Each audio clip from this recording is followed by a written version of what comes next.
जुमे की नमाज के बाद क्यों भड़कती है आग? आइए आज हम इतिहास और एक्सपर्ट के हवाले से इस बात का जवाब तलाशने की कोशिश करते हैं। जुम्मे की नमाज को लेकर यूपी में आज सुरक्षा बहुत बढ़ा दी गई है।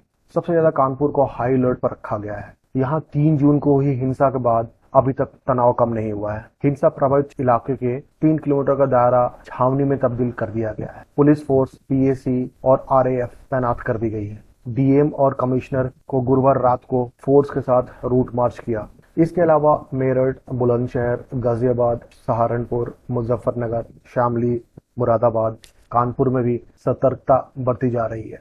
अब आइए जानते हैं पिछले कुछ सप्ताह के घटनाक्रम। 3 जून 2022 दिन शुक्रवार दोपहर करीब 2 बजे कानपुर के यतीम खाने इलाके की मस्जिद में जुमे की नमाज के बाद प्रदर्शन शुरू हुआ। 3 बजे तक पत्थरबाजी हुई, फिर लूट हुआ, आगजनी भी शुरू हो गई। 10 जून 2022 दिन शुक्रवार जुमे की नमाज के बाद मुरादाबाद, प्रयागराज, सहारनपुर, मालदा, 24 परगना और रांची समेत करीब 1 दर्जन शहरों में हिंसा प्रदर्शन की खबरें आई। 17 जून 2022 दिन शुक्रवार पिछले 2 जुम्मे से देश में कई शहरों में हो रही हिंसा के बाद प्रशासन हाई अलर्ट पे है। हिंसा के आशंका को देखते हुए गश्त और फ्लैग मार्च जारी थी, जिसकी वजह से अप्रिय घटनाओं की कोई खबर नहीं आई। कश्मीर में भी अक्सर शुक्रवार को ही पत्थरबाजी होती है। ऐसे में सवाल उठता है कि मस्जिद में शुक्रवार को सामूहिक नमाज के बाद ही ऐसी हिंसा क्यों भड़कती है। आइए इस पे हम विस्तार से चर्चा करते हैं। इतिहासकार पीके यासिर अराफात के मुताबिक इतिहास में कभी भी मस्जिदें सिर्फ धार्मिक कामों का सेंटर नहीं रही है। शुरुआत से लेकर अब तक यहाँ पढ़ाई से लेकर कानूनी मसले तक हल किए जाते रहे हैं। मस्जिदों के इतिहास के बारे में एक नजर डालते हैं। ब्रिटिश इतिहासकार कैरन आर्मस्ट्रॉन्ग ने अपनी किताब इस्लाम और शॉर्ट हिस्ट्री में लिखते हैं, पैगंबर मोहम्मद ने अपने समुदाय को काबा के आसपास जमा होकर कुरान पढ़ने का निर्देश दिए थे। इसलिए माना जाता है कि दुनिया की पहली मस्जिद काबा के आसपास थी। कुछ लोगों का मानना है कि पैगंबर मोहम्मद ने मदीना जाने के तुरंत बाद ही मस्जिद बनवाई थी। ये पेड़ों के सहारे खड़ी एक इमारत थी, जिसमें प्रार्थना की दिशा तय करने के लिए पत्थर रखा गया, जिसे कीबला कहा जाता है। यहाँ उपदेश देने के लिए पैगंबर एक पेड़ के तने पे खड़े थे।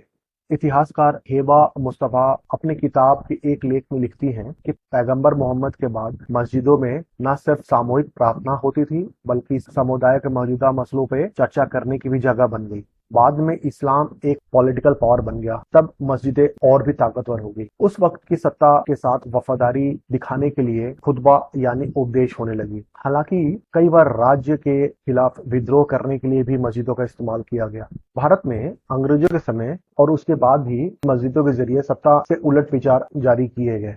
1947 में मौलाना आजाद ने मुस्लिमों को पाकिस्तान न जाने की अपील करने के लिए दिल्ली की जामा मस्जिद को चुना था। फिलहाल मस्जिदों का इस्तेमाल शिक्षा देने, जक़ात बांटने, नमाज पढ़ने, इमाम के उपदेशों के लिए होता है। मस्जिद की मीनार से और लाउडस्पीकरों से लोगों को सार्वजनिक संदेश भी दिए जाते हैं। ये मस्जिद पैगंबर मोहम्मद की बनवाई पहली मस्जिद को अब मस्जिद अल नबी कहा जाता है। ये उस मस्जिद की 1908 में ली गई तस्वीर है।